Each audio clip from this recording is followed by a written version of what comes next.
J'existe, je me suis rencontré de Gottlieb. Lecture par Gilles Gaston Dreyfus. Enregistré en public au Musée d'Art et d'Histoire du Judaïsme le mercredi 9 avril 2014 dans le cadre de l'exposition Les mondes de Gottlieb.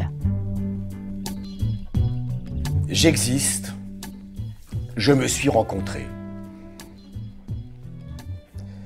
Mon père s'appelait Erwin, et j'aimais bien ce prénom. Dans mon esprit, ça évoquait je ne sais quel héros de récit mythologique, chevalier de conte de fées ou paladin médiéval. Il était né dans cette région d'Europe centrale de langue hongroise appelée Transylvanie, qui faisait la navette de part et d'autre de la frontière séparant la Hongrie et la Roumanie selon les guerres, les traités et autres annexions diverses. Erwin Gottlieb était un peintre en bâtiment. Bien que je ne l'ai pas connu beaucoup, je pense que ça ne devait pas être le mauvais cheval. Quand j'avais été méchant et que le soir il rentrait du boulot, ma mère, qui entre parenthèses avait la dénonciation facile, lui disait « Marcel a été méchant aujourd'hui ». Il me regardait alors avec une expression sévère et sans un mot, désignait de l'index la direction des cabinets. C'était là ma punition. Au lieu de me coller au coin ou de me flanquer une raclée, il m'enfermait dans les chiottes pendant 2 ou 3 minutes. Il était extrêmement sévère. Ou alors, des fois, il me menaçait de mort. Marcel a été méchant aujourd'hui, lui balançait perfidement ma mère. La fourberie faite femme. Il me regardait alors, les yeux étincelants de colère rentrée, puis sur un ton de froide cruauté, il laissait tomber comme une lame d'acier cette phrase impitoyable. « C'est bon. Puisque c'est ça, je vais le tuer. » Il plongeait sa main dans sa poche, en sortait une banane et la brandissait vers moi comme un revolver, faisant « pan !»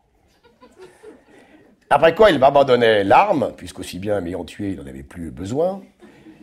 Et moi, je mangeais la banane.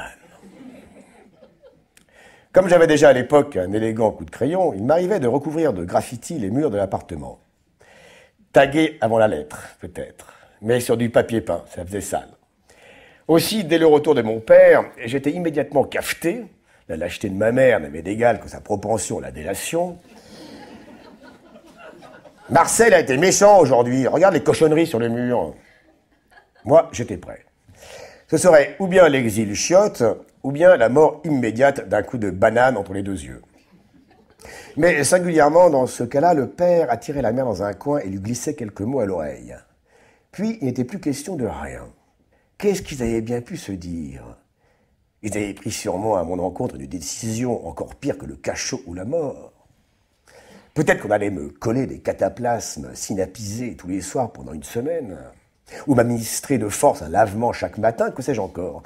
Pendant des années, je me suis interrogé sur l'insondable mystère de ces horribles messes basses. Plus tard, au sortir de l'enfance, j'ai enfin osé poser la question à ma mère. « Petite mère, aujourd'hui j'ai 32 ans.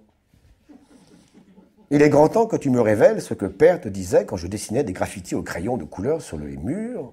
Je suis en âge de savoir. Je t'en prie, petite mère. » J'eus ainsi enfin la solution de l'énigme. « Laisse-le faire, lui disait-il. Dimanche, je lessiverai le papier. » Le fait est que mes gravures rupestres disparaissaient régulièrement comme par magie. Je disposais toujours de belles surfaces bien propres pour recommencer à tout dégueulasser. Ça aurait dû me mettre la puce à l'oreille, mais quand on est môme, les critères de jugement en matière de rapport cause-effet sont très primaires. Mon père était une vraie bête. Il avait de grandes oreilles et tout le monde disait qu'il ressemblait à Clark Gable. Il portait une ceinture de flanelle à une époque où le concept d'amarre thermolactyle n'avait pas encore été découvert.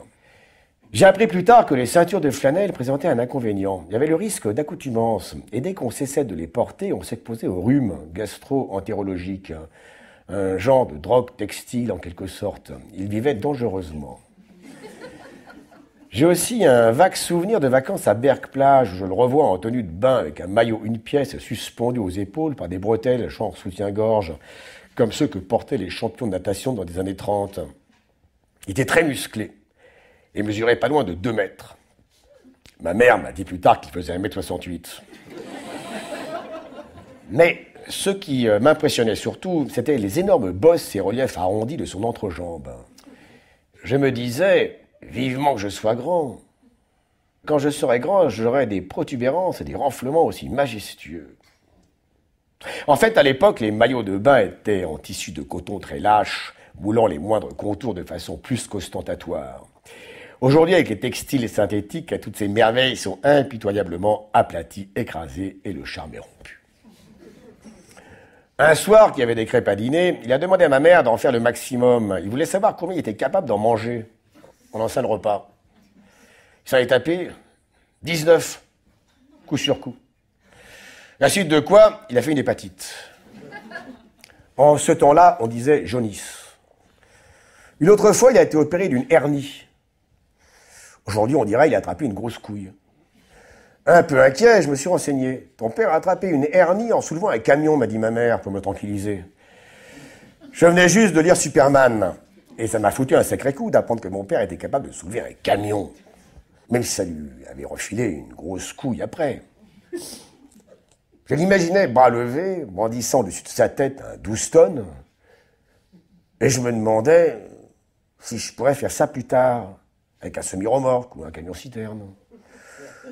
En fait, il s'agissait d'un camion de peinture. Dans le métalangage corporatif des peintres en bâtiment, un camion est un seau dans lequel les peintres délaient leur peinture. Larousse. C'était déjà plus à ma portée. D'ailleurs, j'ai fait le test, j'ai parfaitement réussi à soulever un camion de peinture aussi, et je me suis collé une grosse couille aussi. Ça prouve que je tiens beaucoup de mon père. À part ça, quand on m'a opéré des amygdales et des végétations, il venait me voir au dispensaire et m'apportait des glaces. Tout compte fait, c'était plutôt le brave gars. Lorsque mon père, Erwin Gottlieb, arriva en France, dans sa Transylvanie natale, il se mit en quête d'un emploi dans sa spécialité, la peinture en bâtiment. Assez rapidement, il fut embauché dans une petite entreprise comprenant une douzaine d'ouvriers. C'est ainsi qu'un beau matin, il arriva sur le chantier pour sa première journée de boulot, musette en bandoulière contenant sa gamelle et son bleu de travail, lequel, il faut le préciser, était de couleur blanche chez les peintres en bâtiment. Il s'isonna dans un coin afin de se changer. Le chef d'équipe radina aussitôt, visage fendu d'un large sourire, main tendue. « Salut, comment tu t'appelles ?»« Erwin, répondit mon père. « Non, pas ton nom, ton prénom. »« Ah, c'est mon prénom, Erwin. »« Ah bon, Erwin, marrant comme prénom. Moi, c'est Joseph. » Puis, l'air perplexe, Joseph rejoignit les autres et mon père continua de se changer, car durant le dialogue ci-dessus, il était en caleçon. Ils se mirent à palabrer entre eux à voix basse, mine dubitative, se tenant le menton, comme s'ils se trouvaient soudain face à un problème d'une extrême gravité. Après quoi, chacun vint serrer la main au nouvel embauché pour lui souhaiter la bienvenue. Aucun d'eux ne prononça ce prénom insolite, et la première journée de travail commença pour Erwin Gottlieb. Dès le lendemain matin, tout le monde l'appelait Ernest. Les collègues avaient décidé que c'était là l'équivalent français d'Erwin, probablement à cause d'une similitude de consonance au niveau de la première syllabe. Ensuite, Ernest devint vite Nénès, et comme le personnel se renouvelait souvent, de nouveaux arrivants transformèrent Nénès en Nestor, puis en Totor, selon une parfaite logique de déclinaison. Quelques mois plus tard, le patron prit sa retraite, et comme l'entreprise fonctionnait selon un système oligarchique, il nomma son fils au poste à pourvoir. Ce dernier, souhaitant faire la connaissance des membres de l'équipe, dont il prenait la tête, convoqua chacun d'eux dans son bureau, l'un après l'autre. Lorsque ce fut le tour de mon père, il le salua d'un aimable « Salut Totor !» Il avait la liste détaillée des curriculum vitae. « Je suppose que Totor, c'est pour Victor ?»« Non, c'est Erwin, lui répondit mon père. Puis il tenta, au prix d'efforts surhumains, de lui expliquer comment, en remontant la filière, on pouvait passer par étapes successives de Totor à Erwin. Mais son français était trop primaire, il avait d'énormes difficultés à analyser clairement les concepts sémantiques qui auraient permis au jeune chef d'appréhender les divers glissements d'un signifiant à l'autre. En cette fin d'année 30, Lacan n'avait pas encore été vulgarisé. C'est pourquoi ce dernier occulta instantanément le Erwin originel et s'en tint à Victor. Le diminutif Totor lui semblait un peu trop populiste. Il adopta celui de Vic, dont la sonorité lui paraissait plus américaine, avec un style un peu Montparnasse, très à la mode à l'époque. Mon père fut alors affublé de 2 surnoms, Totor pour les collègues et Vic pour le patron. Le point commun de ces 2 sobriquets était que ni l'un ni l'autre n'avait le moindre point commun avec Erwin. Ce n'était d'ailleurs pas la première fois que mon père avait des problèmes de patronyme. Lorsqu'il s'est marié, l'employé d'état civil qui s'occupait des paperasses lui remit son livret de famille sur lequel figurait déjà une faute d'orthographe. L'un des deux T de Gottlieb avait été omis. Il a paru, après de multiples demandes de renseignements, que rétablir la lettre manquante revenait pratiquement au même que changer carrément tout le nom. Cela demandait une procédure juridique qui risquait de coûter beaucoup de temps et beaucoup d'argent. Il est amusant de noter au passage qu'un employé de mairie pouvait en revanche mutiler un nom de famille par une faute d'orthographe, tout ça en 1 seconde, et sans que ça coûte un rond. Kafka a écrit sur ce thème des choses inoubliables. Cela dit, et pour être tout à fait franc, un T de plus ou un T de moins, mon père, le principal intéressé, s'en foutait comme de l'an 40. C'est surtout ma mère que ça affectait. Elle continua toute sa vie obstinément à écrire et à épeler Gottlieb avec 2 T, bien qu'un seul figurât sur les papiers officiels. Quand le facteur apportait une lettre recommandée, c'était des problèmes à n'en plus finir. Sur la carte d'identité, il n'y avait qu'un T. Sur l'enveloppe, il y en avait 2. Même si l'adresse et la photo concordaient, le règlement, c'était le règlement et l'homme des PTT restait incorruptible. À croire qu'il soupçonnait ma mère de détention de faux papiers. J'ai traîné longtemps cette malédiction orthographique. Sans compter la complexité de ce nom d'origine étrangère, car pour beaucoup, tout ce qui ne sonne pas tout à fait Dupont ou Lefebvre devient vite Métèque et compagnie. Au fil des ans, à l'école, à l'armée ou ailleurs, ce nom de Gottlieb a subi plus d'avatars que Feu Vishnu, qui pourtant était maître en la matière. J'ai eu droit à Golbit, Godbille, Gottlobi, Gottli, Gottlieb, quand ce n'était pas Gottelier, voire Gautier, lorsqu'on le francisait carrément par inadvertance.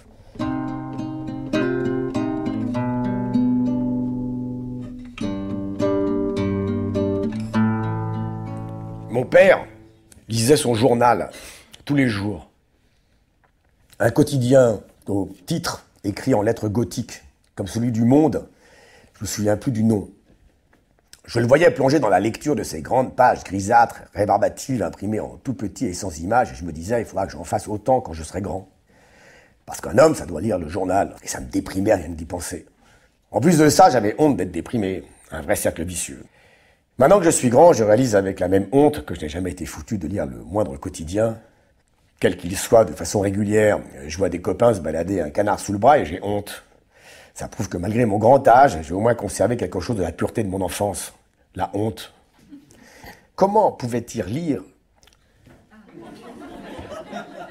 Mais comment pouvait-il lire le journal tous les jours, lui qui parlait déjà difficilement le français, mystère. Je me demande maintenant s'il faisait pas un peu semblant et dans un but bien précis. En effet, ce qui l'obsédait par-dessus tout depuis qu'il avait posé les pieds sur le sol français, c'était la naturalisation. Obtenir à tout prix la naturalisation française était son rêve le plus cher. Il était prêt à faire n'importe quoi pour ça. Par exemple, lire le journal tous les jours, même s'il n'en comprenait pas le quart. Il considérait ça comme un devoir parmi tous ceux qu'il devait accomplir s'il voulait un jour obtenir sa naturalisation française. Pour certains, c'est l'obsession du sport, du jeu ou des femmes. Son truc à lui, c'était la naturalisation française. Chacun ses petites manies. En 1939, dès la déclaration de la guerre, son premier mouvement, totalement irréfléchi et instinctif, fut de se ruer au bureau de recrutement le plus proche, en tenant ostensiblement son journal à la main, pour s'engager dans l'armée française. Ce sera bon pour la naturalisation, pensait-il. Il fut déclaré apte et j'ai une magnifique photo de lui en troufion, posant fièrement dans la position du repos, main agrippée au ceinturon, calot à pointe sur la tête et bande moltière impeccablement ajustée. Manque de peau. Quelques mois plus tard, et pendant qu'il avait le dos tourné, voilà que le maréchal Pétain proclame hypocritement l'armistice. Du coup, à peine arrivé au front, voilà que mon père est renvoyé dans ses foyers. Prêt à savoir ce qu'ils veulent, a-t-il commenté laconiquement en revenant à la maison. Mais il s'en foutait, du moment que ça lui valait des points de bonus pour sa naturalisation, et le lendemain, il reprenait son travail. C'est durant cette brève absence de mon père que j'ai commencé à entendre parler des Juifs. À l'école, les copains disaient que c'était un tas de salopards, d'ordures et de fumier. Juifs, je ne savais pas ce que ça voulait dire. À la maison, nous n'étions pas très pratiquants. Mais j'opinais, pour ne pas avoir l'air con, Ah ouais, c'est vrai, c'est vraiment des salopards, des ordures et des pourris. Reprenais-je en cœur avec les autres, pour ne pas avoir l'air con. Sur le moment, c'est vrai que j'avais pas l'air trop con. C'est juste arrivé un ou deux jours plus tard. Justement, le jour où je revenais de l'école et où ma mère m'a demandé d'ôter ma blouse grise pour y coudre une étoile jaune. C'est pour quoi faire? Ai-je demandé un peu étonné. Mais elle m'a alors expliqué, dans un certain agacement, que ça voulait dire que j'étais juif. C'est ce jour-là que j'ai eu l'air con. Alors comme ça, tous ces pourris, ces fumiers, ces ordures, dont les copains parlaient à l'école, j'en faisais partie. D'abord, d'où elles venaient, ces étoiles? C'est la question que j'ai posée à mon père, qui, avec un certain agacement aussi, m'a tout de suite renseigné. Du commissariat de police, c'est une loi, tu comprends? Si un jour ta mère et moi voulons avoir la naturalisation française, nous devons obéir aux lois françaises et porter l'étoile. Puis, haussant le ton, il a ajouté que pendant qu'ils y étaient, ils en avaient profité pour apposer sur ces papiers le tampon « juif », pour que ça aussi, c'était dans la loi. Il semblait de plus en plus énervé, j'avais envie de lui dire « Eh oh, du calme !» Alors il a explosé d'un seul coup « Mais toi, t'es français de naissance. Mais ta mère et moi, hein? Tu y penses à ta mère et à moi? À notre seul espoir de bonheur, être français ?» J'ai cru qu'il allait me mettre une baffe. Il s'est contenté de désigner les chiottes, bras tendus et écarlate de fureur. Je suis resté enfermé un quart d'heure. C'était ma punition pour avoir posé des questions idiotes. Puis le train-train quotidien a repris, mon père partait au travail tous les matins, il m'usait en bandoulière, 1 heure plus tard, je partais à l'école avec une décoration bizarre cousue au revers de mes habits. Un matin, 5 minutes après son départ, voilà qu'on frappe à la porte. C'était lui qui revenait, accompagné de 2 flics en uniforme. Rien de grave, dit-il, sur un ton apaisant. Faut que je parte pour un petit bout de temps et ça va pas être long. Et pendant qu'il rangeait quelques vêtements sommaires et une brosse à dents dans une petite valise, il expliqua qu'il devait s'absenter rapport à une autre loi, parce que si un jour on voulait être naturalisé français, la moindre des choses c'était d'obéir aux lois françaises. Non.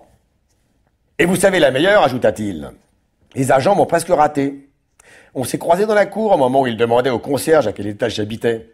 Heureusement qu'il a eu le bon réflexe, le concierge. Tenez, qu'il leur a dit, il est en train de partir par là-bas. Vous pouvez le rattraper. Ben, vous parlez d'une veine.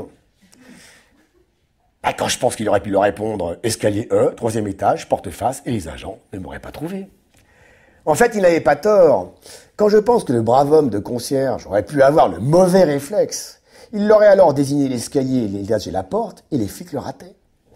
On aurait eu l'air fin. C'est du coup qu'ils pouvaient faire une croix sur leur naturalisation française.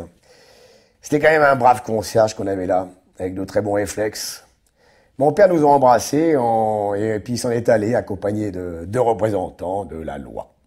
On recevait de ses nouvelles, de loin en loin.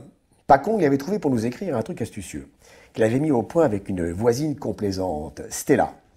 Voici la combine qu'il avait montée. Il envoyait ses lettres à cette voisine qui était sa soi-disant maîtresse et dont le mari était supposé être au front. Mon père était censé profiter de l'absence de ce dernier pour le cocufier à tire-larigot et filer le parfait amour avec la pauvre esselée. Maintenant qu'il était parti aussi, il lui écrivait, c'était normal, ça tenait debout, de belles lettres romantiques pleines de « je t'aime »,« je ne t'oublie pas »,« j'espère que tes enfants vont bien »,« je pense toujours à toi »,« mon amour », etc. Au début, ma mère voyait plutôt ça d'un sale œil, et elle trouvait que c'était immoral. Mais quand la voisine boîte aux lettres, comme on dit dans les romans d'espionnage, lui refilait les missives, elle oubliait rapidement ses cas de conscience. Ainsi, lisant entre les lignes, ma mère nous décodait les lettres de mon père. Ça fonctionnait parfaitement. Le langage d'un amant à sa maîtresse devenait celui d'un mari à sa femme et d'un père à ses enfants et ni ni connu et je t'embrouille. C'était carrément du John le Carré. Les lettres étaient écrites au crayon et barrées en diagonale d'un gros trait rouge signifiant qu'elles étaient passées à la censure. Bien sûr, tout ça était un peu contrariant, mais comme disait ma mère, ça valait la peine de supporter ces quelques petits tracas. On peut tricher un peu avec les lois françaises, si c'est pour leur obéir. Et grâce à cette obéissance, on serait récompensé plus tard en obtenant la naturalisation française, dès que papa serait revenu. Papa est parti, fleur au fusil, s'engager dans l'armée française pour obtenir la naturalisation française. Puis il est reparti avec sa valise derrière 2 flics pour obtenir la naturalisation française. S'il était revenu, s'il était là, devant moi, je lui demanderais volontiers s'il n'aurait pas à l'occasion accepté de se faire enculer par le maréchal Pétain, rien que pour obtenir la naturalisation française. Cela dit avec tout le respect que je dois à l'auteur de mes jours. Après le départ de mon père, et ma mère, ma sœur Liliane et moi pensions être à l'abri d'une telle éventualité. Nous nous disions qu'il ne nous restait plus qu'à attendre tranquillement son retour. Notre esprit, ça n'était qu'une question de jours, 1 ou 2 semaines au maximum. Or, l'estimation était largement optimiste, comme on s'en est rendu compte lorsque ces délais fixés approximativement et de façon impérative par ma mère se trouvèrent très largement dépassés. En effet, au bout de la première année d'attente, on commençait à réaliser qu'elle avait peut-être calculé léger. Du courrier nous parvenait de loin en loin par l'intermédiaire de notre aimable voisine boîte aux lettres, ce qui nous permettait d'avoir des nouvelles de l'absent. Un soir, la pseudo-maîtresse reçut une lettre de son soi-disant amant et s'empressa de nous la communiquer. Comme c'était relativement rare, inutile de dire qu'on se rua sur la précieuse missive qu'on dévora avidement. Entre autres choses sublimes et romantiques, il écrivait « Mon amour chéri, tous les soirs, quand je me retrouve seul dans mon lit, je bande comme un cerf en pensant à ton cul, tes nichons et tes poils. » Ce qui, dans le langage codé mis au point entre mes parents, signifiait une fois décrypté, on annonce un hiver rigoureux et essaie de trouver des vêtements chauds au marché noir pour vous 3. Ça laissait également deviner entre les lignes qu'ils étaient toujours en vie et en bonne santé. Aussi étions-nous dans un état d'euphorie avancée en allant nous coucher. Nous dormions paisiblement lorsque soudain, vers les 3 heures du matin, des coups violemment frappés à la porte nous arrachèrent de notre sommeil. Ma sœur commença à brailler comme un âne. Je me mis à cavaler à travers la chambre dans tous les sens. Ma mère me poursuivit, me plaqua au sol, posa fermement sa main sur ma bouche en même temps que de l'autre. Elle bâillonnait ma sœur pour étouffer ses hurlements. Le tout avait pris moins de 20 secondes. L'index collé verticalement en travers des lèvres, elle nous fit comprendre que nous devions la boucler, jusque et y compris en arrêtant de respirer. À la porte, ça continuait à cogner. Malgré le bâillon, ma sœur se remit à gueuler. Je ne tardai pas à reprendre à l'unisson. Ma mère tempêta, sacra, tonitruya et vociféra pour que tout le monde se taise, tout de suite. Résultat, un potin et raffut de bordel de tous les diables. Et si on voulait faire croire qu'il n'y avait personne, c'était râpé. D'autant plus qu'au toc-toc de la porte s'ajoutaient maintenant des sommations autoritaires bien que chuchotées. « Madame Gottlieb, ouvrez immédiatement, c'est urgent, c'est très important, ouvrez tout de suite !» Mon sang ne fit qu'un tour, et celui de ma mère aussi. Une trouille nous dégoulina dessus de la tête aux pieds. Et comme de l'habidon, nous figea littéralement sur place. En effet, il nous avait semblé reconnaître la voix d'un des locataires de l'immeuble où nous habitions, lequel était un flic. Et gradé en plus, avec des ficelles dorées autour du képi. C'était foutu. Il fallait ouvrir. Après avoir passé un peignoir, ma mère se dirigea donc vers la porte, qu'elle entrebâilla. Catastrophe, c'était bien lui. Il se mit à parler à toute vitesse et d'une voix froide, impérative et impitoyable. « Habillez-vous, prenez quelques affaires et foutez le camp tout de suite, ordonna-t-il. » Et comme je m'apprêtais à lui demander s'il avait un mandat, je venais juste de voir un film policier, il ajouta « Je suis du service de nuit, j'arrive du commissariat, j'ai jeté un coup d'œil sur les listes et vous y êtes. Je viens vous chercher dans un quart d'heure, alors c'est pas le moment de traîner. » Et sans un mot de plus, il redescendait les escaliers 4 à 4. En moins de temps qu'il en faut pour le dire, nous étions tous les 3 fin prêts, un par-dessus passé rapidement sur nos vêtements de nuit, mais pour aller où? Il n'allait pas tarder à radiner pour nous cueillir, et il fallait se manier. On n'a qu'à frapper chez Madame Svoboda, suggérai-je. Les Svoboda étaient des voisins de palier italiens.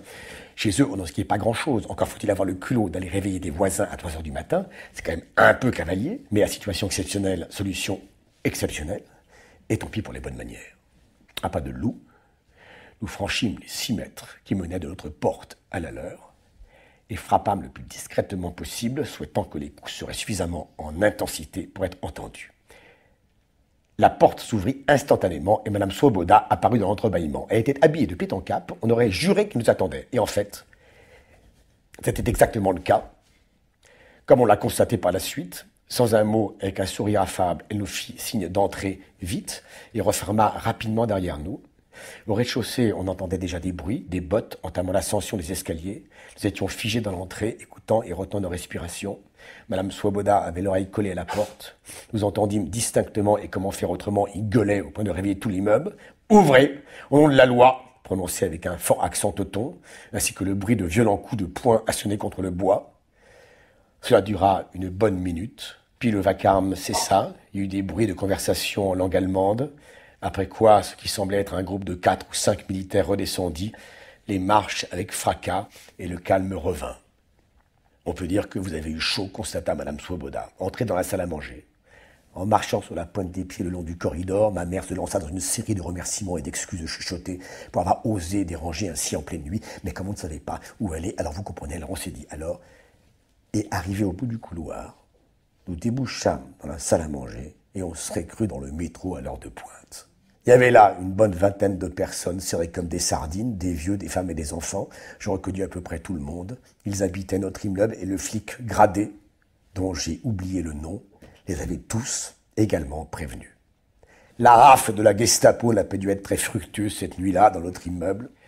L'assistance termina la nuit dans l'asile de cet appartement sans trop parler, juste quelques chuchotements de temps en temps et les respirations calmes des enfants qui s'étaient endormis, ma sœur et moi, avec. Dès le petit jour, chacun regagna discrètement ses pénates. Sur notre porte, il y avait des scellés à la cire rouge que ma mère fit sauter sans hésitation d'un coup de pouce. Après quoi, elle prépara rapidement une valise et nous voilà partis, tous les trois, vers de nouvelles aventures.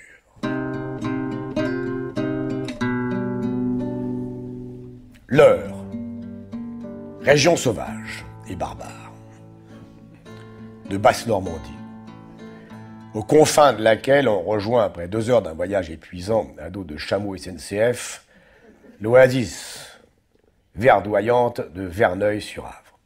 Puis, après avoir quitté cet îlot de fraîcheur, on s'enfonce plus avant vers le sud pour atteindre la ligne de démarcation séparant l'Eure de l'Eure-et-Loire, contrée non moins farouche et inhospitalière. Une fois passé l'octroi, situé à cheval sur les pointillés symboliques de la frontière entre les deux départements, un long périple d'une demi-heure en chariot, traîné par 2 ébus, est encore nécessaire pour atteindre enfin le but du voyage, le territoire de Villeneuve-la-Bornière. La légende raconte qu'autrefois les porteurs refusaient d'aller plus loin. Comment ma mère dénicha-t-elle cet endroit? On lui avait indiqué, pour cela, le centre de renseignement le plus inattendu qui soit à Paris, un couvent. Elle y fut cordialement reçue par les religieuses et exposa son problème à la mère supérieure, lui demandant si, par hasard, elle ne connaîtrait pas un coin peinard où des enfants juifs pourraient rester planqués en attendant que se tassent les événements contrariants actuellement en cours.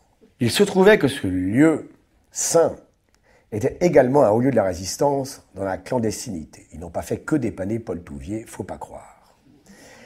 La mère supérieure fouilla dans ses dossiers top secrets ultra confidentiels et dénicha l'adresse d'une famille habitant un hameau minuscule en Eure-et-Loire qui acceptait, moyennant le prix de la pension, de cacher des mômes frappés de la malédiction judaïque.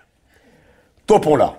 Ainsi donc, nous voilà à Villeneuve-la-Bornière, chez les Lefebvre, 2 modestes domaines accolés l'un à l'autre et habités par 2 couples dont les femmes étaient sœurs. C'était pas à proprement parler des fermiers, car à part un petit jardin potager et quelques bestioles, les 2 hommes travaillaient en ville. Il y avait là une flopée de mômes, dans la même situation que nous, dont les parents avaient trouvé cette cachette pour mettre leur progéniture à l'abri. Mais cet abri n'était pas le paradis sur terre. Les Lefebvre étaient loin d'être les bons samaritains que l'on pourrait penser, plutôt le genre Thénardier. Mis à part le fait à mettre à leur actif qu'ils faisaient malgré tout commerce de sauvetage de vie. À Villeneuve-la-Bornière, le dimanche, tout le monde faisait la grasse matinée. Sauf moi. J'avais bien un quartier libre comme les autres, mais cela ne m'empêchait pas de me lever à la même heure que d'habitude. Je ne voyais pas grand intérêt à lézarder au plumard dans la grange qui me servait de suite royale en compagnie des sacs de blé et des souris. Alors je glandais à gauche et à droite en attendant l'ouverture des volets à l'ancien heure du lever général et le petit déjeuner. Si ça tardait trop, j'allais retrouver la chèvre dans son étable et m'asseyais près d'elle. Il m'arrivait même parfois de me rendormir allongé sur la paille et la tête appuyée sur sa bedaine ballonnée. L'étable plongée dans une douce pénombre donnait du coup une version revue et corrigée de la nativité. Mon attention était régulièrement attirée par un bruit de pas provenant de l'extérieur. Je jetais un œil avide par la lucarne, car je n'attendais que ça. Un spectacle rituel que je connaissais par cœur et dont je n'aurais pour rien au monde perdu une miette. C'était Jeanne, la plus jeune des sœurs. En chemise de nuit, sabots aux pieds, elle sortait, bâillant et s'étirant, et se dirigeait d'un pas traînant et alangui vers le tas de fumier qu'elle escaladait avec grâce dans le simple appareil d'une beauté qu'on vient d'arracher au sommeil. Puis, me tournant le dos, mais sans ostentation, car elle ne savait pas que je la regardais, elle retroussait sa chemise de nuit en coton.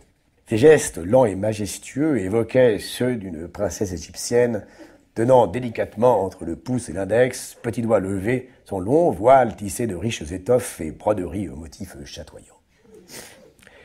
Après quoi, elle s'accroupissait pour l'ensequiner une bonne petite jatte. Elle m'offrait le spectacle bouleversant d'une somptueuse croupe qui aurait rendu jalouse la plus racée des juments percheronnes. Je voyais sourdre, entre la fontaine de ses cuisses ouvertes, le jet de rue limpide et d'une jolie couleur ambrée, qui venait enrichir le compost d'une fertilité supplémentaire, fortifiante, pleine de bonnes vitamines. Une extase suprême m'envahissait à la vue des deux hémisphères argentés, étincelants au soleil du matin. Je n'avais jamais admiré d'aussi magnifiques fesses. Et j'en ai à regretter qu'il n'y en ait eu pas 3. Il faut dire que c'était les premières que je voyais de ma vie. À part celle de ma sœur, âgée de 2 ans, il n'y a aucune comparaison.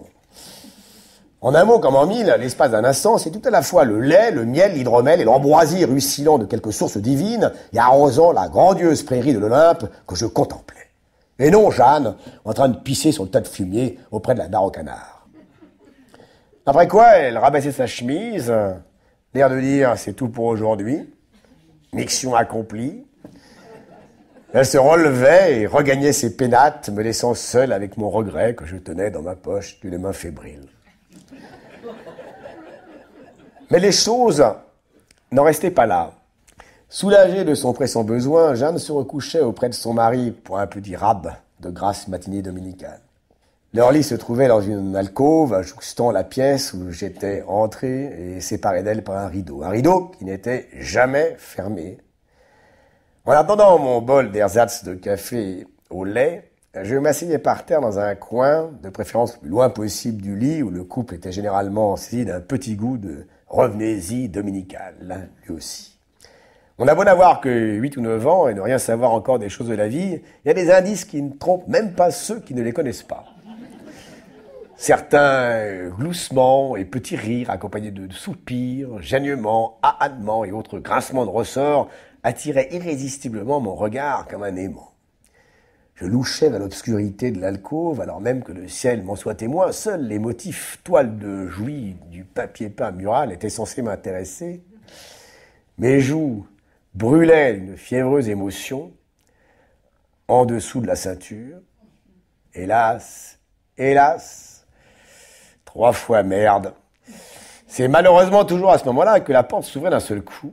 La sœur de Jeanne et son mari qui habitaient l'autre maison faisaient irruption pour le petit déjeuner, hilars et sans crier gare, en s'exclamant joyeusement « Debout là-dedans ». J'avalais mon petit déjeuner assez vite et retournais m'asseoir par terre dans mon coin, cependant que les adultes restaient à table, flémardant et papotant dans une ambiance joviale de dimanche matin. De l'endroit où je me trouvais, mon regard, s'il en traçait une ligne horizontale, fictive, partant de mes yeux, aboutissait à Jeanne, mais sous la table. Je m'efforçais à une discrétion de bon ton en regardant ailleurs. Un jour, levant les yeux sans le faire exprès, mon regard est tombé pile sur une bête immonde. Un monstre d'une espèce qui m'était inconnue. Tapis sous la table, exactement à l'autre extrémité de cette ligne fictive, dans un sombre recoin, une terreur sans nom me saisit à la vue de cette ignoble goule, l'expression cruelle et aux ondoiements féroces, aux épouvantables lèvres cramoisies et inexplicablement verticales, tordue en un ricanement muet et sardonique, grimaçant de plis dégoûtants, entrebâillé et découvrant un gouffre obscur et abyssal. Une immonde langue rose en dardait, telle une minuscule flamme sulfureuse et venimeuse, comme la langue de quelques petits reptiles antédiluviens et carnassiers. Le corps de forme triangulaire était entièrement recouvert d'un pelage sombre et touffu. La bête de cauchemar, tout droit sortie de l'enfer, me fixait droit dans les yeux, m'hypnotisait. J'étais paralysé. Je ne doutais pas une seconde qu'elle allait me bondir au visage dans le but de me sucer tout mon sang, en adoptant la technique du bouche à bouche. Pour l'instant, elle ne bougeait pas encore. Elle était fixée comme une ventouse, juste entre les cuisses écartées de Jeanne. Mais j'étais sûr qu'elle s'apprêtait à prendre son élan. Et au moment où j'allais crier, mais attention, quoi, il y a une bête sous la table. Quelqu'un a dit, bon bah c'est pas tout, mais il faudrait peut-être voir à se bouger un peu le cul. Tout le monde s'est levé et s'est mis à débarrasser la table. Pendant quelques secondes, l'idée que Jeanne était foutue, qu'elle allait se faire bouffer les tripes de l'intérieur par l'ignominie sur laquelle elle avait renfermé les cuisses m'a traversé l'esprit. D'autant plus qu'elle ne portait même pas de culotte, ce qui aurait pu limiter les dégâts en la protégeant au moins un peu. Et puis, les engrenages de mon cerveau se sont mis à fonctionner à une vitesse sublimique. J'ai établi quelques relations de lieux géographiques corporels en fonction de mes connaissances primaires, il est vrai, concernant certaines différences de détails anatomiques entre ma sœur et moi, et acquises par d'attentives observations sur cette dernière. Combinant ensuite de subtiles notions comparatives, j'ai soudain réalisé la désastreuse étendue de mon erreur. Ce soir-là, j'ai eu du mal à m'endormir. L'épouvante ressentie à la vue de cette bête cauchemardesque s'était transformée en un sentiment troublant, maintenant que j'avais compris de quelle bête il s'agissait en réalité. Ma frayeur s'était envolée et je ne pensais plus qu'à une chose, vivement que je sois grand pour en connaître un peu plus sur les bêtes comme celles que Jeanne avait discrètement domestiquées entre ses cuisses. Quelques mois plus tard, Jeanne est morte en mettant un enfant au monde. Sa sœur m'a emmené la voir la veille de son enterrement. J'avais éprouvé, grâce à Jeanne, les premières sensations charnelles. Aujourd'hui, je la voyais étendue là. Elle me faisait découvrir un autre genre de trouble, l'angoisse devant la mort. L'éducation de toute une existence en quelques mois et en une gigantesque ellipse.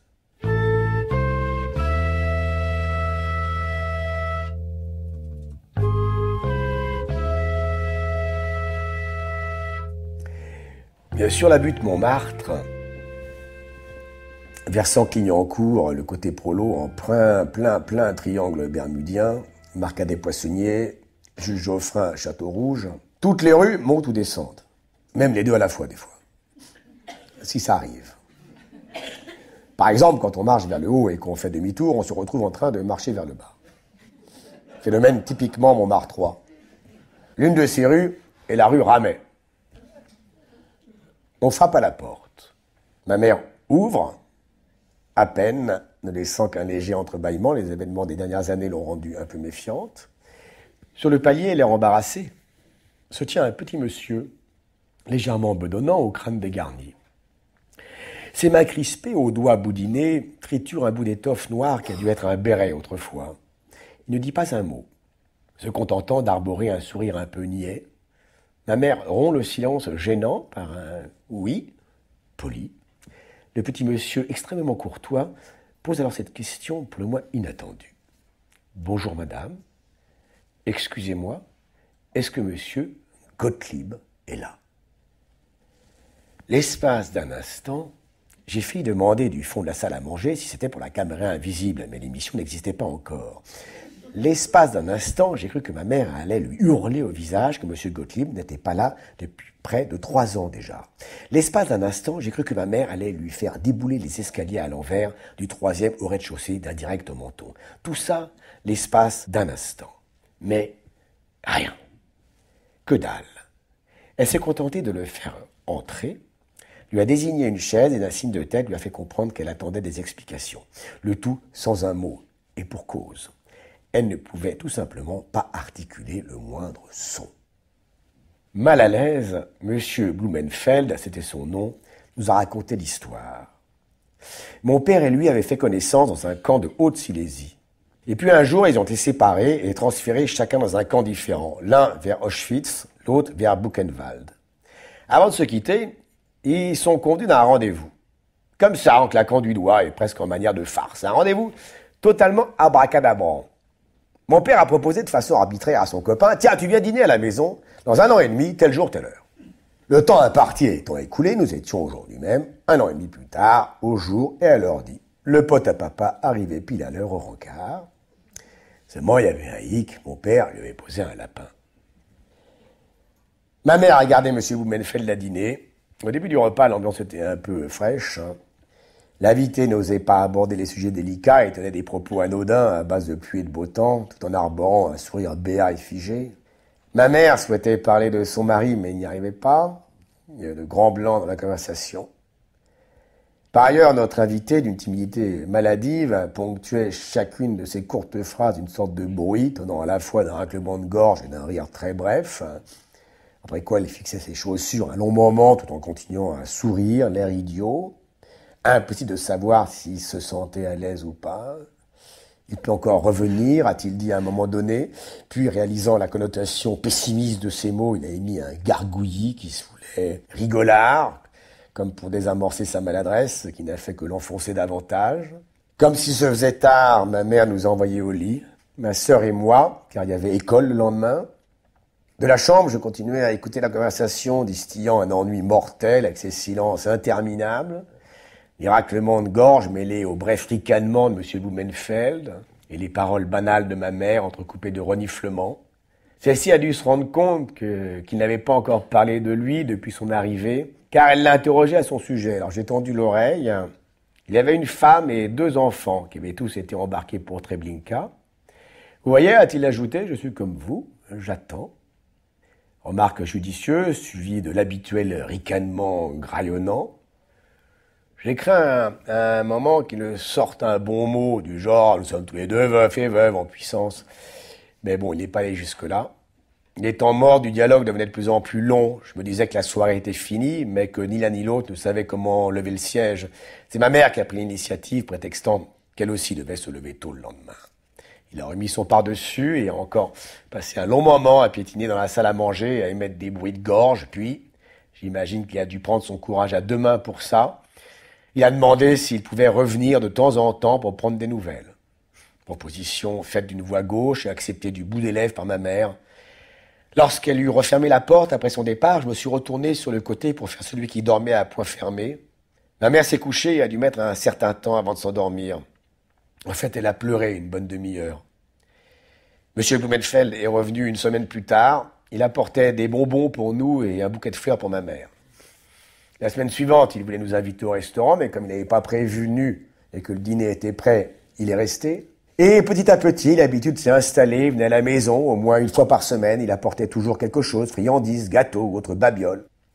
Monsieur Blumenfeld a continué ses visites pendant plusieurs semaines et je commençais à réaliser qu'il courtisait très discrètement ma mère. En effet, tous deux avaient été avisés de façon officielle que leurs conjoints respectifs avaient été portés disparus. Un beau jour, à l'issue d'une de ces visites, elle a raccompagné M. Blumenfeld à la porte, selon le rituel habituel établi depuis le début. Et comme il commençait à bredouiller vaguement la semaine prochaine, tout en piétinant, tout en se raclant la gorge, et tout en éternuant ce même rire bref et agaçant, elle lui a coupé le sifflet. « Il faut plus que vous reveniez, M. Blumenfeld. Vous comprenez, les voisins commencent à jaser. Comment on m'arrive à rentrer, on ne sait jamais. On pourra lui raconter des choses. » Le brave type a eu un sourire encore plus misérable que d'habitude. Il a bafouillé des trucs du genre « Ah bah oui, c'est vrai, bien sûr. Je comprends très bien. » Et puis il a redescendu les 3 étages de l'escalier E du 38 de la rue Ramet et on ne l'a plus revu. Il y a eu d'autres tentatives de séduction. Mais pas question de quoi que ce soit, car son mari allait rentrer d'un jour à l'autre. Ma mère était une femme simple. Elle s'appelait Régine, et à l'âge de 35 ans, l'âge de splendeur de la femme, on lui a pris son mari. Sans raison. Elle n'a jamais très bien compris ce qui lui était arrivé. Elle n'a fait qu'attendre son retour. À la suite de quoi, elle est entrée dans une sorte de folie douce qui s'est accentuée au fil des années et dont elle n'est plus jamais sortie.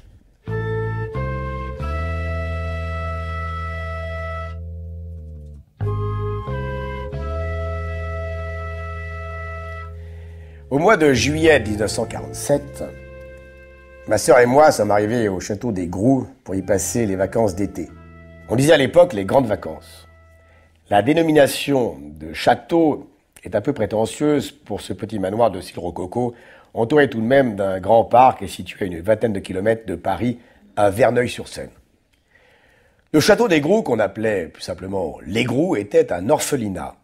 La colonie hongroise aisée de Paris, arrivée en France dès les années 20, se cotisaient pour entretenir ce domaine. Elle y hébergeait ceux des leurs qui étaient restés coincés au pays après la guerre et qui avaient réussi à faire venir en France les résidus de leur famille.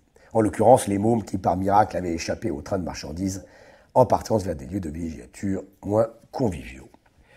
C'est ainsi que je me suis retrouvé en colo, en tant qu'estivant provisoire. Parmi les pensionnaires permanents, une quarantaine de garçons et de filles. La durée de mon séjour était prévue pour les mois de juillet et août. Une colonie de vacances comme les autres, avec moniteur, réfectoire, jeux, baignade, visite de parents le dimanche, etc. Cet été fut particulièrement beau. Si j'avais été cinéaste, j'aurais peut-être tourné un film intitulé « Un été 47 ». Au Grou, l'énorme quantité de filles, une vingtaine, rassemblées dans un espace aussi réduit, me rendait fou. J'en avais jamais vu autant à la fois.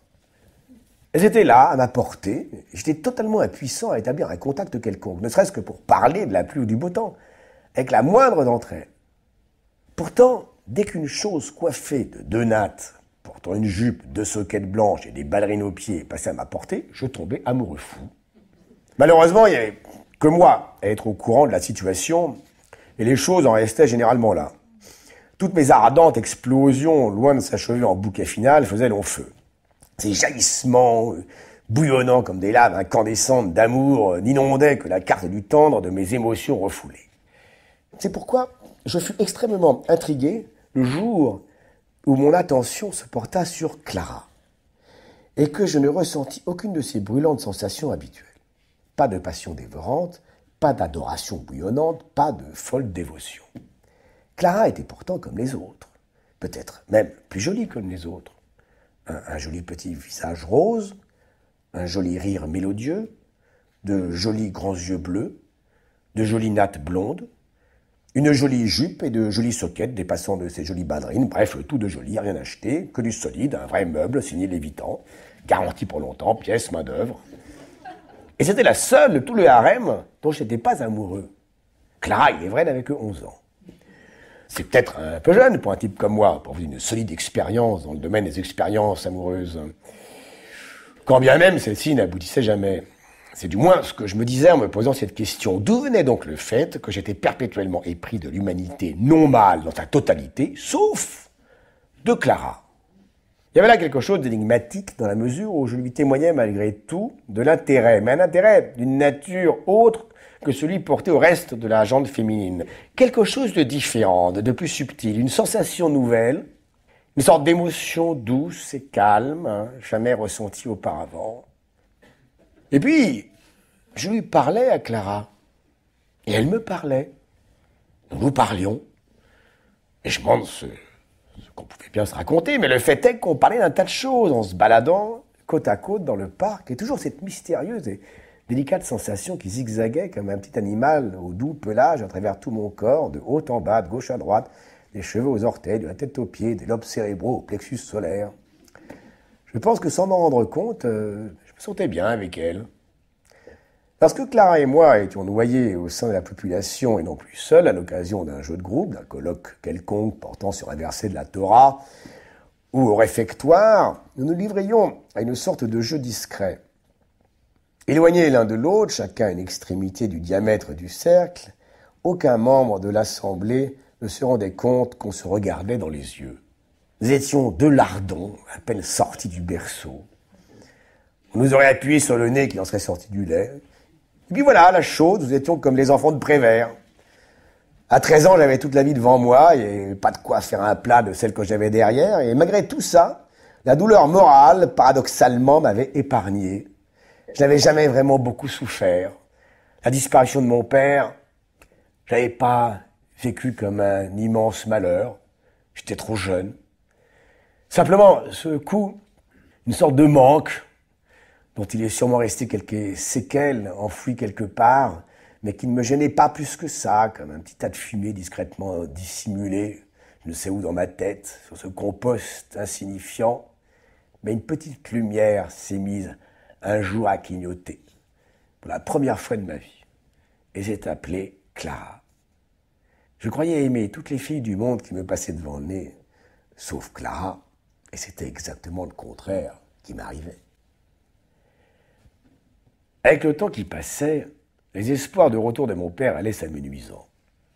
Les jours, les semaines et les mois défilèrent, puis le temps imparti arriva à son terme. Alors, grâce au tour de passe-passe d'une simple formalité paperassière, l'acte de disparition fut transformé en acte de décès. D'un coup de baguette magique, la fée administration venait de transformer un homme disparu en homme mort. C'est vers cette époque que ma mère a pris la décision de me laisser en pension au Grou. Me sachant ainsi en bonne main, elle avait l'esprit plus tranquille pour se consacrer à ma sœur, qui n'avait que 7 ans. Avec tout loisir pour venir me voir le dimanche. Un de ces jours de visite, en été 48, je l'ai vu arriver très agité et complètement affolé. Ah, merde, ça y est, que je me suis dit, il y a autre chose. Qu'est-ce qui arrive encore? Il arrivait un drame épouvantable. Je venais d'avoir 14 ans, et elle avait alors réalisé, avec une indicible horreur, que pendant toute l'année écoulée, j'avais vécu en mécréant, en païen, en athée, en infidèle, en profane et en hérétique. Et aussi en relapse pendant tout ce laps. C'est de ma faute, j'ai mis cette aile. L'année dernière, quand tu as eu tes 13 ans, j'avais tellement de choses à faire que je n'ai même pas pensé. Et de se répandre en lamentations et de battre sa coulpe et de se recouvrir la tête de cendres. Il faisait bien sûr allusion au fait que je n'avais pas fait ma bar mitzvah. Aussitôt, je me suis dit dans ma tête, ah mince alors, j'espérais qu'elle oublierait, me voilà les cuisses propres. Chaîne de vie. S'il y avait un truc auquel je souhaitais couper, c'était bien ma bar mitzvah. Mais pour ma mère, pas question. En moins de temps qu'il n'en faut pour le dire, elle était déjà assise dans le bureau du directeur, elle avait fait grossièrement intrusion sans même frapper, en train de lui exposer toute l'horreur de la situation. Monsieur Haddad se montra très rassurant. N'ayez aucune crainte, aucune inquiétude, lui dit-il d'un ton apaisant. Votre fils n'ira pas en enfer parce qu'il aura fait sa bar mitzvah avec un an de retard. Nous allons rapidement remédier à cet innocent oubli et tout rentrera dans l'ordre. À ces mots, tels que je la connais, un immense soulagement a dû l'envahir, soulagement qu'elle a probablement traduit par des sanglots et des hurlements de bonheur qui ont dû faire péter toutes les vitres des fenêtres du bureau. J'ai donc suivi une formation religieuse accélérée entre les mains du rabbin aumônier des Grou, qui arrivait des ghettos de Varsovie.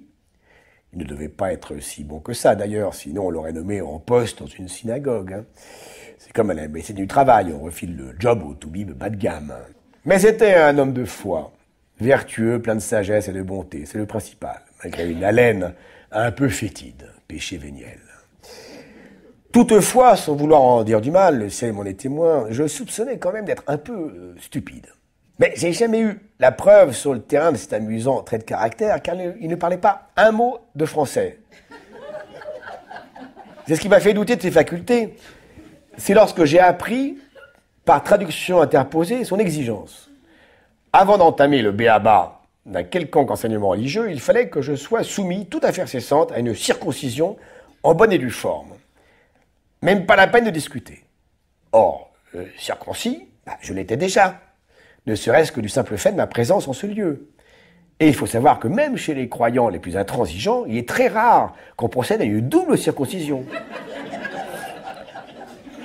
Mais comme il était rigoureusement orthodoxe, il n'a rien voulu savoir, avant d'en avoir la preuve de visu. À partir de là et après le constat, c'était bon, on pouvait y aller. J'ai donc, comme Obélix, avec la potion magique, plongé la tête la première dans la gigantesque marmite religieuse et culturelle contenant la Bible, la Torah, le Pentateuque, le Talmud, la Kabbale bambou, Moïse, Abraham, Isaac, Jacob et compagnie. J'ai appris des rudiments d'hébreu ancien, j'ai appris plein de prières et de bénédictions, j'ai appris à mettre le talet, un châle de soie brodé que l'on s'installe sur les épaules, parfois même sur la tête, mais uniquement pour prier, sans aucune connotation de frivolité ou de coquetterie. J'ai appris à mettre les téphilines, des lanières de cuir qu'on s'entoure à partir d'une main autour des doigts, en remontant le long du bras, selon un cheminement strict de tours et de détours, de contours et de croisements immuables, très précis, mais uniquement pour prier, sans aucune connotation sadomaso. J'ai appris à respecter le Shabbat et à m'habituer au port de la kippa régulière, pas question de la mettre de traviole, style calofantoche au service militaire. J'ai appris tout ça en 15 jours, parce que ça urgeait vachement. La date de la cérémonie était fixée. Il fallait être prêt pour le grand jour. J'étais d'ailleurs pas le seul. Je faisais partie d'une fournée d'au moins une douzaine d'impétrants, parmi lesquels, il faut le noter, je suis figure du grand compte, 14 ans, tous les autres ayant l'âge requis et réglementaire de 13 ans. Ce qu'il faut également noter, au passage, et pendant qu'on y est, c'est que cet immense savoir accumulé en si peu de temps n'avait qu'un seul et unique but, apprendre par cœur 12 lignes en hébreu, un point c'est tout. Le rituel de la cérémonie, en effet, consistait à dérouler la Torah devant une assemblée constituée par les parents, les directeurs, les moniteurs, les pensionnaires, dans un silence respectueux. Quand ce fut mon tour, il m'a appelé solennellement par mon nom biblique, Mordechai. J'avais le trac en montant sur le podium, et il m'a désigné les lignes que j'étais censé lire. Je trouvais la procédure malhonnête, dans la mesure où je devais faire semblant de lire un texte qu'en fait j'avais appris par cœur. Mon vieux fond d'intégrité. En réalité, il n'y avait pas de quoi se sentir coupable d'escroquerie, tout le monde était parfaitement au courant, ça se passe toujours comme ça. Des sanglots d'émotion attendris et des bruits de mouchage s'élevaient discrètement par-ci par-là, voltant aux quatre coins de la salle avec des frissements d'ailes de papillons. Finalement, tout s'est bien passé, j'ai lu mon texte dans un charabia hébraïque absolument impeccable, d'un bout à l'autre, sans me gourer une seule fois et dans un silence religieux. Lorsque j'eus terminé, le silence fut soudain violemment rompu, une gigantesque explosion sonore provoquée par des claquements de paumes et des hurlements d'enthousiasme retentit dans la grande salle. C'était ma mère, qui était en train de m'applaudir sous les regards légèrement réprobateurs de tous les membres de l'Assemblée. À côté de moi, du haut de l'estrade, le maître de cérémonie lui a jeté un œil courroucé et a mis avec un certain agacement, un discret, bien qu'impératif. Elle a mis sa main dans sa bouche, extrêmement gênée, l'air de dire « Oh, pardon ». Ça y était, j'ai fait ma bar mitzvah. Désormais, j'étais un homme. Le plus étonnant dans l'histoire, c'est qu'il s'en est suivi pour moi une période de mysticisme religieux qui a bien duré 2 ou 3 mois. Pendant 2 ou 3 mois, j'y ai cru. Les promenades avec Clara dans le parc des Grous, main dans la main, continuent de plus belle. Je vais sur mes 16 ans, Clara vient tout juste d'en avoir 12. En temps réel, la différence est minime, mais les jeunes mâles ont de cruelles exigences. Adolescence, ton univers impitoyable. Parfois, sans crier gare, interrompant brutalement nos tendres flâneries, je me mets à courir en l'entraînant par la main derrière moi et en poussant des hurlements qui se vaudraient joyeux, mais qui s'apparenteraient plutôt à des glapissements d'aliéné mental, catégorie hystérie. Parfois, je lui saisis le bras, je lui tords dans le dos. Parfois, je la prends par le cou et je fais semblant de l'étrangler. Parfois, je lui fais des croche-pieds, je la pousse, je la fais tomber sur l'herbe. Je la chatouille sous les bras et à la taille. Elle rit très fort et crie « Mais arrête, tu me fais mal !» Elle rit très fort. Alors, je ris aussi. Lorsque nous sommes tous deux épuisés par ces courses, poursuites, nous nous arrêtons pour nous reposer. Elle rit très fort. Et je ris aussi.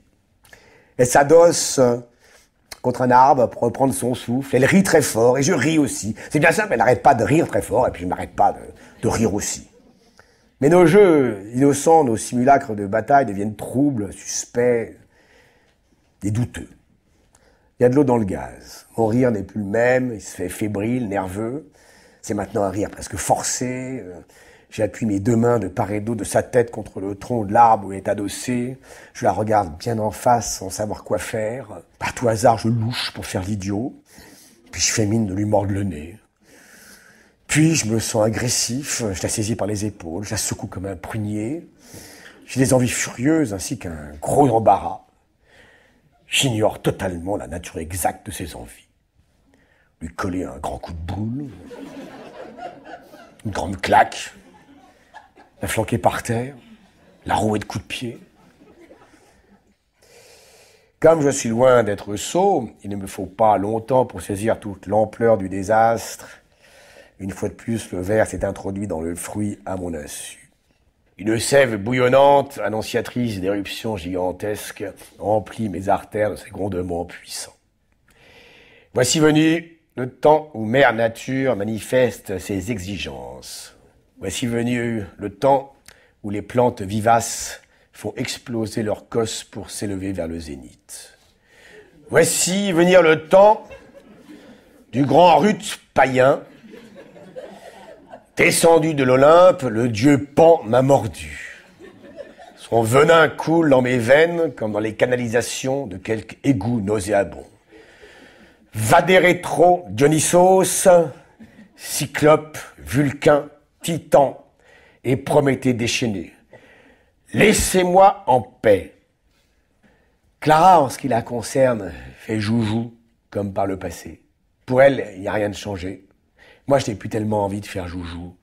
Moi. Alors, ne sachant pas trop comment m'y prendre, j'improvise.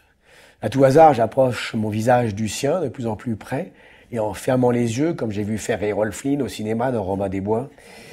Mais mes lèvres enfiévrées ne s'écrasent avec passion que contre l'écorce de l'arbre. Car, telle une anguille, elle m'a glissé entre les doigts et s'est remise à courir. Et elle rit très fort. Et faute de mieux, je ris aussi.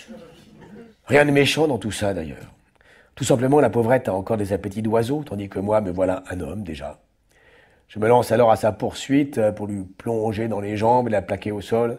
J'ai le cœur débordant d'amour, les nerfs à fleur de peau et de douloureux élancements névralgiques aux jointures des aines, élancements communément appelés sciatiques testiculaires. Mais jamais le moindre geste déplacé, jamais la moindre pensée malsaine. Juste une furieuse envie d'arracher sa chemise et de lui fourrer la main sous la jupe. J'avais tout de même des excuses. En toute objectivité, pour une petite jeunette de 12 ans à peine, la petite Clara était un petit bout de petite fille chez qui la petite femme pointait déjà. Et bien plus que le petit bout du nez. Au cours d'une visite dominicale, ma mère l'avait rencontrée et trouvant les mots adéquats, elle m'avait glissé à l'oreille en partant 12 ans, c'est pas possible, tu te rends compte? Elle est déjà formée. Il y a eu plusieurs soirs, il y a eu plusieurs matins, il y a eu même plusieurs mois. Et en moins de temps qu'il n'en faut pour le dire, l'été, comme le Beaujolais nouveau, est arrivé. J'avais vieilli. Désormais, l'âge d'or de ma vie avait disparu de mon champ de vision, et pour cause, il était derrière moi. Je sentais bien qu'un vieillard cacochine de 16 ans n'avait plus sa place au milieu de toute cette folle jeunesse. C'était la rentrée des classes de l'année scolaire 1950-1951, le début d'une période qui allait durer une dizaine d'années, avec de loin en loin des moments agréables et de loin en loin des moments d'ennui, une période qui ne m'aurait paru ni meilleure ni pire qu'une autre si je n'avais pas vécu les 3 éblouissantes années qui l'avaient précédée. Heureusement, ça s'est arrangé vers les années 60. Vers les années 60, après un tunnel de 10 ans, un peu morne, c'est redevenu presque aussi bien qu'au château d'Aigros. Qu'est-ce que j'ai fait pendant ces 10 ans? À cette question, comme Mowgli à la fin du livre de la jungle, de Raymond Queneau, je pourrais répondre, j'ai vieilli. Vers les années 60, c'est redevenu bien. Vers les années 60, lorsque je me suis retrouvé un jour nez à nez avec une jolie femme blonde, grande et fine, aux yeux bleus et au sourire étincelant. Mais ceci est une autre histoire, comme il est dit à la fin de Zazie dans le métro, de Rudyard Kipling.